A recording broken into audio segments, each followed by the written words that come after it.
Laila Majnun. Kelahiran Majnun. Di Arabia pada suatu masa, seorang penguasa Badui bernama Syed Omri hidup dan berkuasa atas Bani Amir.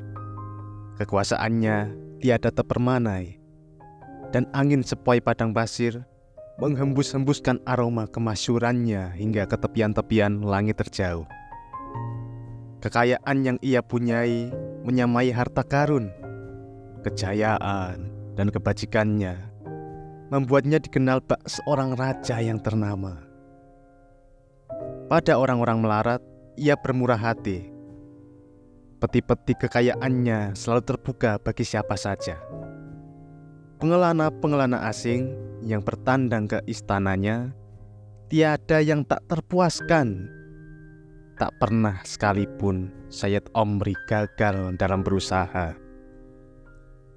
Seakan-akan nasib baik selalu memandunya, bak biji-bijian yang selalu lengket dengan daging buahnya.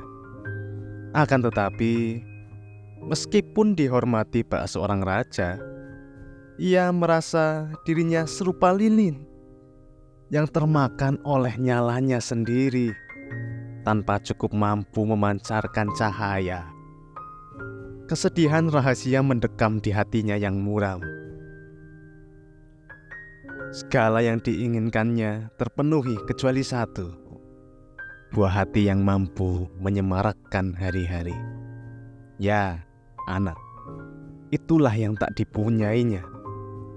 Apalah makna kejayaan, kekuasaan, dan kekayaan bila pada suatu hari nanti segalanya itu terlepas dari genggaman dan tiada ahli waris yang akan meneruskan darah dan perjuangan? Apakah sebatang gandum ditakdirkan layu dan seliup ranting mesti mati kekeringan? Bila pohon cemara tumbang, kemana lagi burung pagar menyusun sarang? Kemana lagi bahagia bisa ditemukan? Kemana lagi diri ini mesti beroleh naungan? Hanya bayangan tentang seorang anaklah yang membuat kematiannya tertunda. Begitulah Syed Omri bermenung sedih.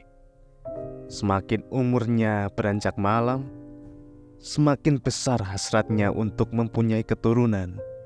Namun, setelah bertahun-tahun, doa dan sedekahnya tak juga digubris oleh Tuhan. Rembulan yang ia rindui tak pernah muncul di atas langitnya. Melati yang ia tanam tak pernah tunasnya mengembang. Tetapi penguasa itu tak langsung menyerah kepada takdir. Demi satu harapan yang belum terpenuhi, ia hampir lupa dengan segala anugerah Tuhan yang telah diberikan kepadanya. Itulah watak manusia. Bila doa tak mabul, pernahkah kita merenung? Barangkali itu demi kebaikan kita sendiri. Manusia sering merasa sok tahu dengan kebutuhannya, sementara masa depan tersembunyi dari penglihatan mata. Ujung takdir manusia merentang ke alam niskala. Bila saat ini manusia salah mengambil kunci sehingga tetap berada di luar, siapa tahu esok hari menemukan kunci yang tepat sehingga ia bisa memasukinya. Tentu saja banyak hal yang mungkin terjadi untuk saat ini. Penguasa itu merindui permata yang tak dimilikinya. Seperti seekor kerang yang sangat sabar mengerami mutiara yang dikandungnya. Ia berdoa dan menatap hingga akhirnya Tuhan mengabulkan permohonannya. Ia dikaruniai seorang anak laki-laki yang tampak ranum bak buah delima, seperti sekuntum mawar yang mahkota bunganya mengembang semalaman, bagaikan berlian yang cahayanya mengupas kegelapan. Penguasa itu bahagia bukan kepalang karena telah menjadi seorang ayah, dan ia pun membuka lebar pintu hartanya. Semua orang turut bersukaria. Digelarlah pesta raksasa, penuh siul, kegirangan, dan mantra-mantra pemberkatan. Sang bayi kemudian diasuh oleh seorang dayang yang mencurahkan seluruh perhatian. Demikianlah, setiap tetes susu yang dicucup olehnya berubah menjadi tanda ketegaran di dalam raganya. Setiap suapan yang ditelan olehnya berubah menjadi butir-butir kelembutan di dalam hatinya. Setiap garis ungu lembayung yang tergurat di parasnya yang berguna untuk melindunginya dari mata jahat dunia, memainkan daya pikat di dalam jiwanya. Tetapi segala rahasia dan daya pesonanya itu tersembunyi dari setiap mata. 2 minggu setelah persalinan, sang bayi bersinar seperti rembulan di hari ke-14. Orang tuanya memberi nama Kais. Setahun berlalu indah dan ketampanan wajah bocah itu sempurna sudah. Layaknya seberkas cahaya menembus cairan. Cahaya cinta pun memancar melewati tubuhnya. Tahun demi tahun, ia tumbuh seperti bunga yang dirawat dengan saksama di taman masa kanak-kanak yang bahagia. Saat menjejaki usia 7, rona ungu lembayung yang berkilau di pipinya membentuk sekuntum bunga tulip. Dan ketika menapaki usia 10, orang-orang mulai membisikkan ketampanannya bak dongeng pengantar tidur setiap bocah. Siapapun yang melihatnya, meski dari jauh, akan berdoa, "Oh Tuhan, berkatilah anak rupawan itu." Kini Sayyid Omri mengirim anaknya untuk belajar kepada seorang guru yang biasa mengajar anak-anak bangsawan. Ia harus belajar sungguh-sungguh, dan jika sedikit takut kepada guru yang kaku, tidaklah itu terlalu bermasalah. Kais segera menjadi salah satu murid terbaik. Dengan cepat, ia menguasai seni baca tulis. Ketika berbicara, seolah-olah lidahnya menyemburkan mutiara. Indah didengar, tetapi tiba-tiba terjadi sesuatu yang tak terkira. Lihatlah, ada murid-murid perempuan di sana, seperti para murid laki-laki. Mereka pun berasal dari keluarga terpandang dari kabilah-kabilah yang seragam. Suatu hari, datang seorang gadis kecil yang jelita. Sebuah keindahan yang jarang dilihat oleh mata. Tubuhnya sejenjang cemara, tatapannya bak karlingan mata rusa. Mampu menembus ribuan hati dengan sekilas pandangan tak terduga. Dengan satu kedipan saja, ia bisa mencincang seluruh isi dunia. Orang-orang memanggilnya Laila. Kalau dipandang, ia bagai rembulan Arabia. Di bawah bayang-bayang gelap rambutnya, wajahnya seperti nyala lentera, atau lebih tepatnya sebilah obor, dengan burung-burung gagak menjalin sayap-sayapnya di sekitarnya. Dan siapa menyangka jika suara yang merdu dan manis bisa mengalir dari bibirnya yang kecil? Mungkinkah mengobrak-ngabrik prajurit sejuta dengan sebutir gula? Gincu merah pun malu untuk memoles bibirnya. Bahkan susu yang dicecapnya berbekas warna mawar di bibir dan pipinya. Matanya berkilau-kilau. Setitik tai lalat melekat di pipinya, bahkan sejak ia lahir ke dunia. Hati siapa yang tak terpikat dengan dirajam kerinduan ketika memandanginya, kembang padang pasir itu? Tetapi Kais merasakan lebih daripada itu. Ia hanyut dalam samudra cinta sebelum tahu bahwa ia akan mengalaminya.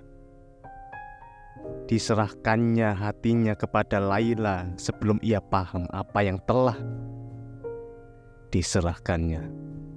Dan Laila tak jauh beda. Seletik api telah menyala di relung hati keduanya, dan masing-masing hati mencerminkan wajah yang dicintainya. Apa yang bisa mereka lakukan untuk menindas bunga cinta yang sudah mereka? Seorang malaikat datang dan mengisi cangkir mereka dengan anggur hingga meluap keluar. Dan mereka pun merekuknya. Mereka masih kanak-kanak dan tak menyadari apa yang telah mereka rekuk.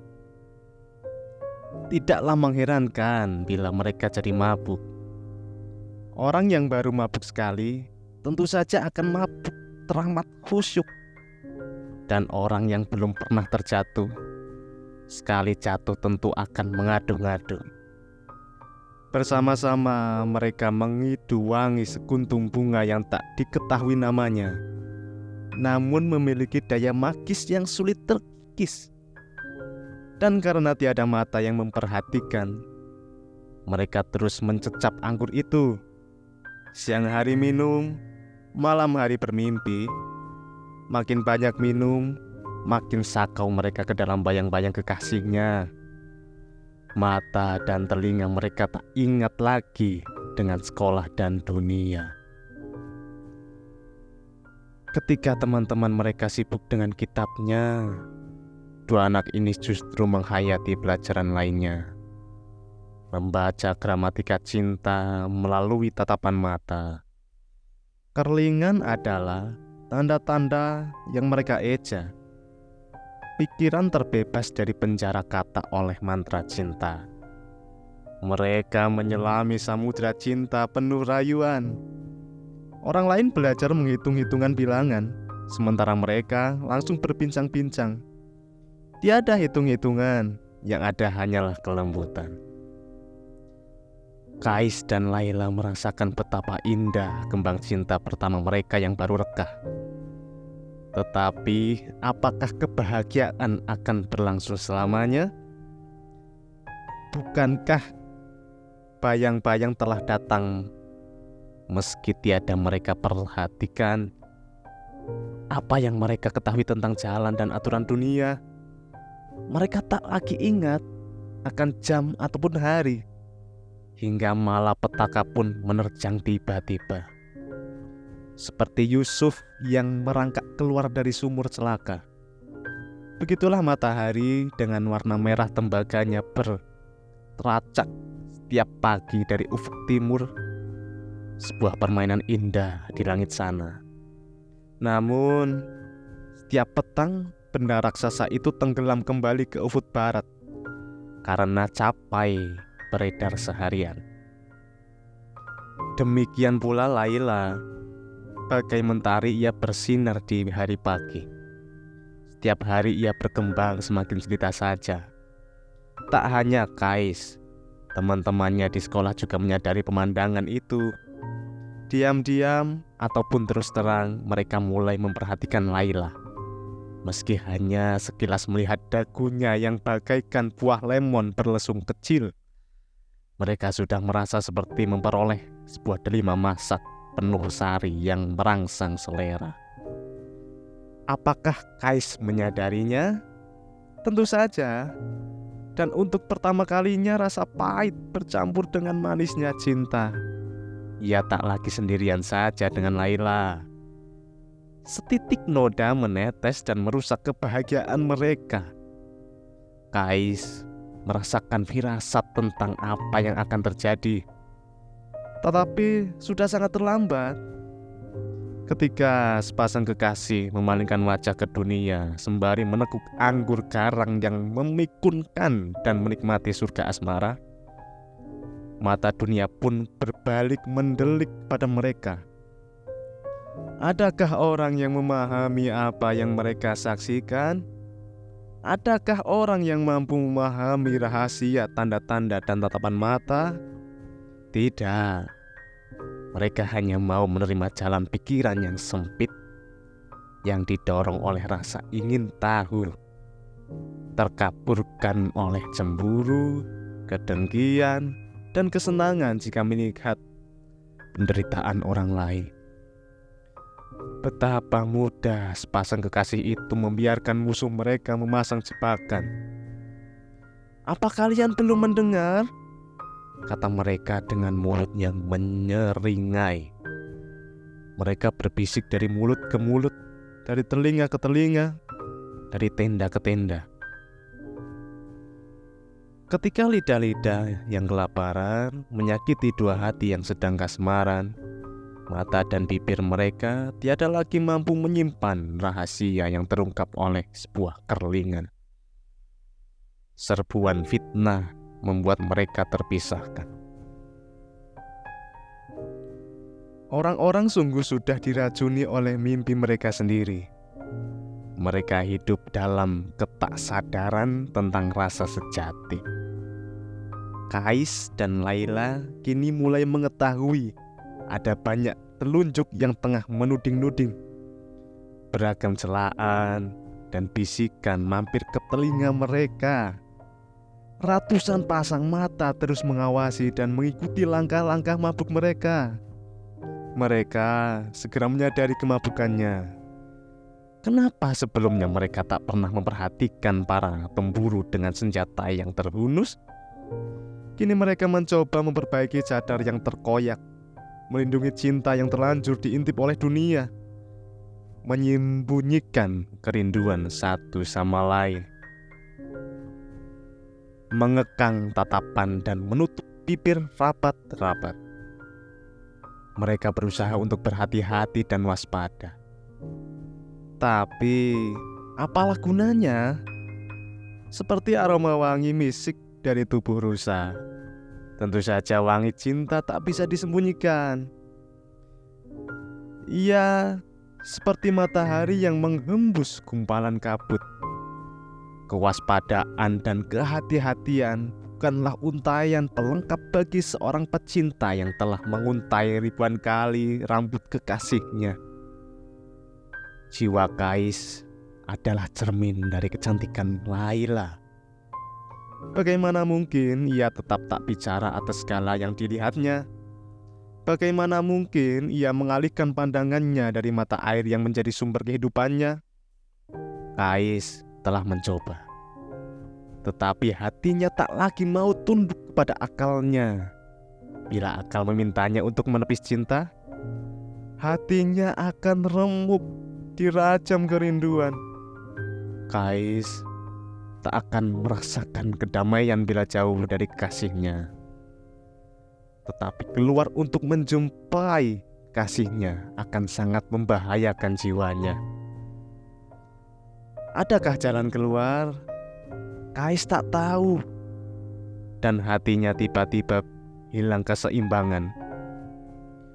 Seperti binatang yang berjalan sempoyongan ketika beban berat di punggungnya tiba-tiba terlepaskan. Orang-orang yang belum pernah berjalan sempoyongan atau jatuh cinta akan melihat Kais dan menyebutnya Majnun gila.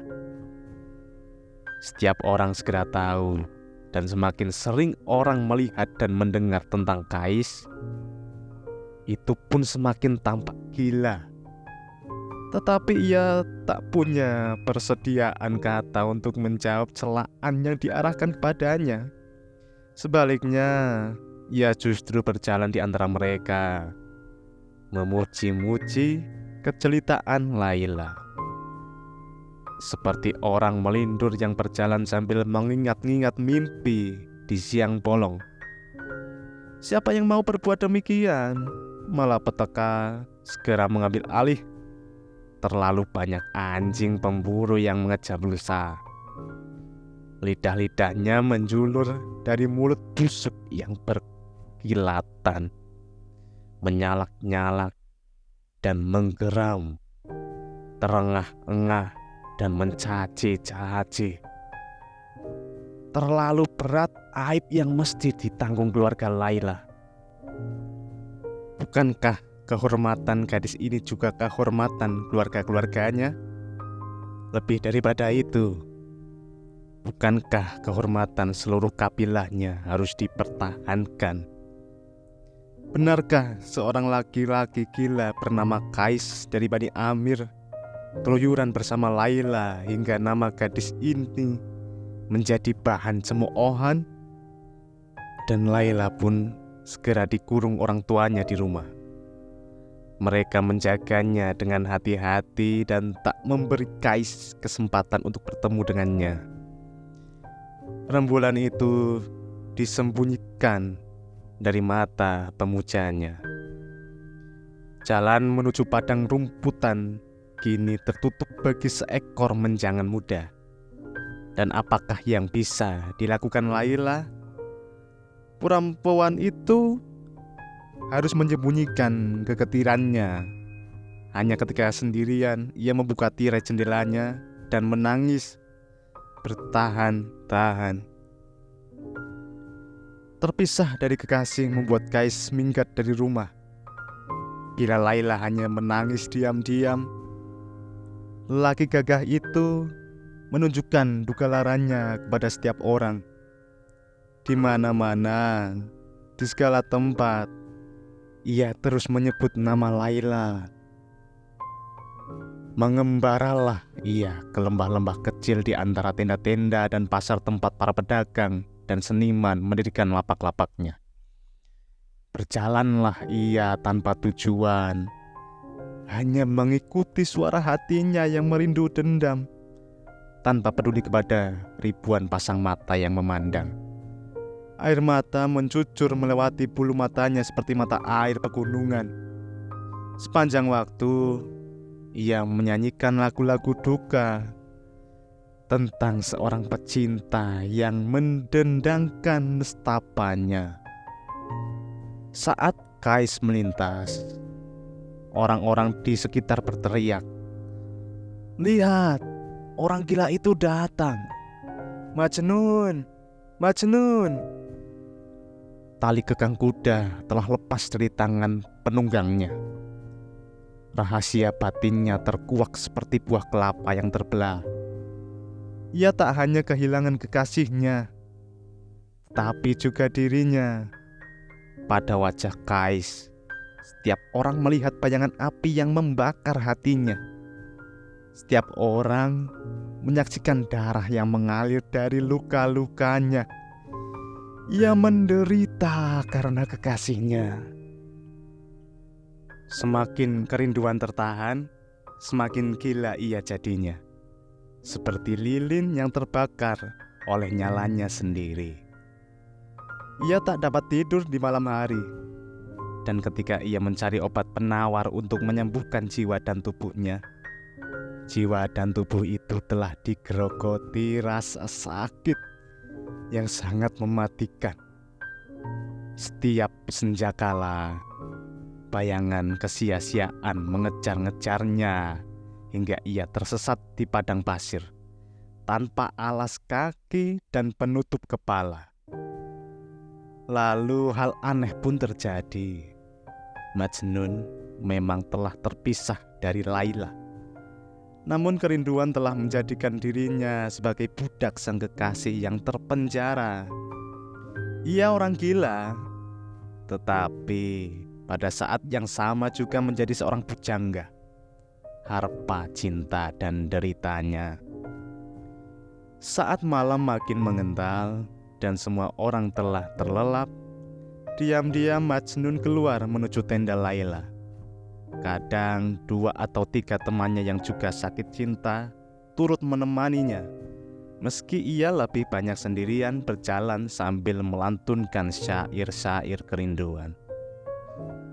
Secepat angin utara, ia berlari, lalu mencium pintu gerbang Laila bagai sebuah bayangan dan kembali sebelum fajar datang.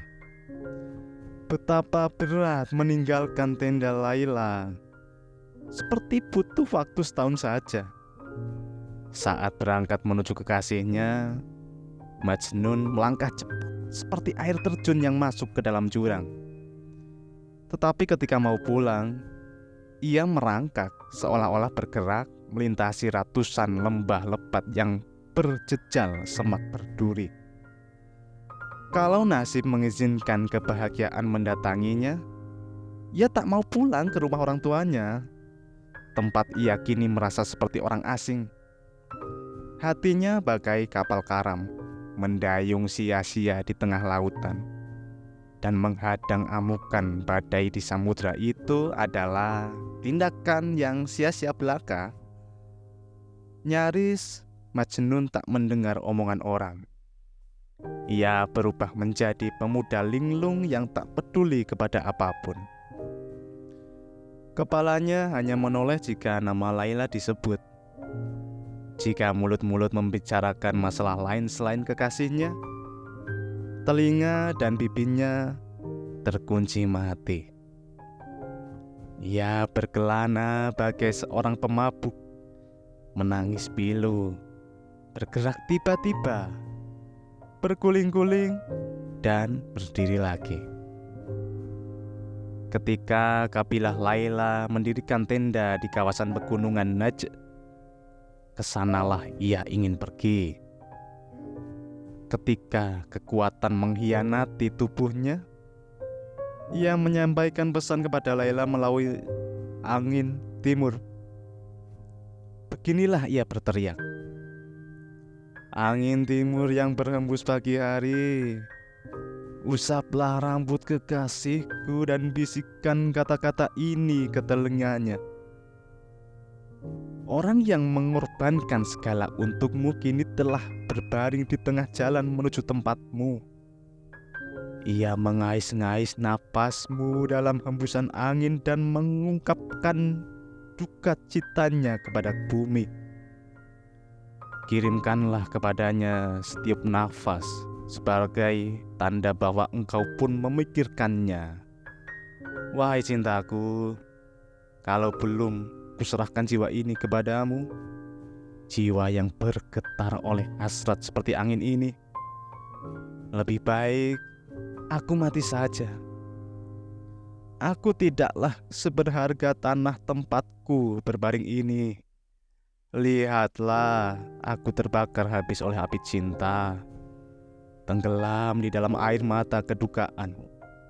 Bahkan matahari yang menyinari dunia hangus oleh gelegak desahku.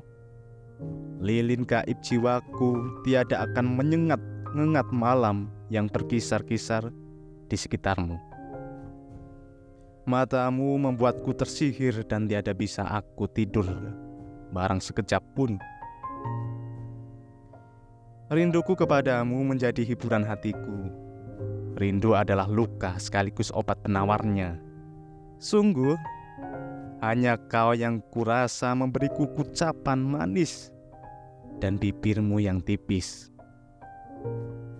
Tiba-tiba mata jahat dunia memisahkanku darimu, oh rembulanku.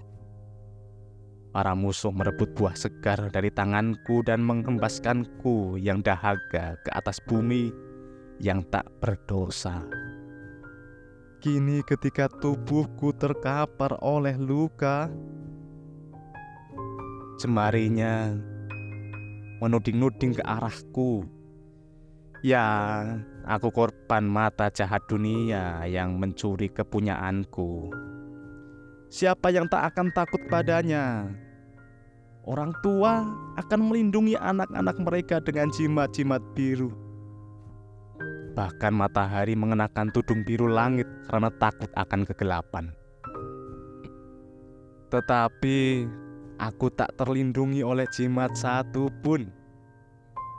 Tiada tudung yang merindai rahasiaku.